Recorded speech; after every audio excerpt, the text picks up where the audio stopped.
No, that's wrong. Dixie Diamonds 133. Dixie, 7:27 p.m.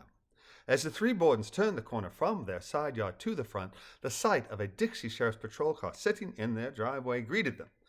Ed said under his breath, "Right then."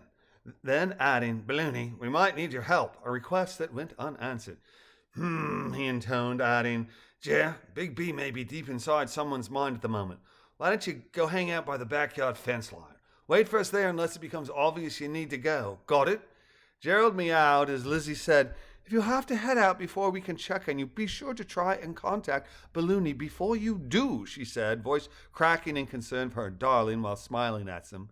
"Ed, let's swing wide. I don't want to sneak up on whoever's in that car." "Good call," Ed said, taking her hand as they walked along the tree line as they made their way to the front door. "Nice and light, right?" he whispered. "We've done nothing wrong." "Yes, well, let's hope whoever's in that car knows that," Liz whispered. "Ah," she added, squinting, "looks like Constable Truganini." "I believe you're right," Ed replied, forcing a smile as they got closer. "I'm going to holler and make with a bonhomie." Bonhomie, good-natured, easy friendliness. "Forthcoming but not too proactive?" Liz asked as they headed towards the car. "Plan," Ed said before hollering from 3 meters distance. "Well, good evening, Constable. What brings you our way this evening?" Wearing her uniform of dark blue slacks and light blue shirt, Constable Lala Truganini climbed out of her marked Toyota Land Cruiser, arranged her holstered Glock so it rested comfortably on her hip, and shook her head. "That is a fascinating question," she replied. "I have," she added, removing a sheet of paper from the car and offering it to the Wardens, "a search warrant for your home for, are you ready for this, high-speed internet or other means of electronic communications. I don't see a satellite dish. Two of you didn't run a private cable from Cairns, did you?" Taking the search warrant in hand, Lizzie said, "A search warrant?" Voice filled with confusion. "Whatever is this about?" As she and Ed glanced at the document before handing it back to Constable Truganini.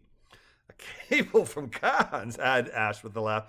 "Goodness, that's 500K away. Wonder how much that would cost." "Well, high-speed internet would be lovely. We only have a phone modem. Hardly what one would call high-speed," Lizzie said with a grunt. "We've nothing like that here. The phone line provides us with email, which, while certainly faster than snail mail, it's by no means cutting edge. Why, just this morning we headed to Seatown because we were in search of some information, and their library has reasonable internet capability. Why? What's up?" "That is a fascinating question," Constable Truganini replied, "and I believe it is tied to your internet search. Let's go inside, shall we?" "Certainly," Ed, furrowing his brow while leading the way to the front door, asked, "What's procedure here?" as he opened it. "We've never been served a search warrant before." Truganini bobbled her head and sighed. "Best practice would have been to place you both in the back of the cruiser, but let's just do a quick walkabout so I can say I served the warrant and did my job," as she motioned the Bordens to enter in front of her. "What were you trying to discover in Cooktown?" "The whereabouts of a certain professor at the University of Queenstown," Liz replied. "We were recently introduced to his work. It's truly fascinating. He created drones that are very resilient and can go places others cannot. We're friends with the librarian there, and she has amazing contacts, so we made the trip." "Any luck?" Truganini asked. "Yes, actually," Ed said. "Took a bit, but we exchanged emails." "How lovely. Let's start there, shall we?" Truganini said, twisting her head as she scanned the living area. "Take me to your 21st century speed of light, cutting-edge electronics." Liz, voice filled with surprise, replied, "Oh, yes, our computer is definitely cutting edge," as she motioned towards the work desk. "Other than our telephone, our only means of electronic communication is right here on this desk." Taking a seat, she added, "We're far more 1989 than 21st C, but there you are. Shall I boot it?" "In a moment," Truganini said with a nod. "There's nothing else that provides electronic communication here. I mean, beside television or standard radio. Any two-way, CB, ham, shortwave?" "None of the above," Ed said. "All right," Truganini said, shaking her head and shrugging. "Boot it, please, and then we'll do the grand tour." "Eddie, Liz," Balloony telepath, "sorry to keep you waiting. I was in Brentsy's mind and couldn't respond without risk of discovery. Everything all right?" "Not sure," Ed replied.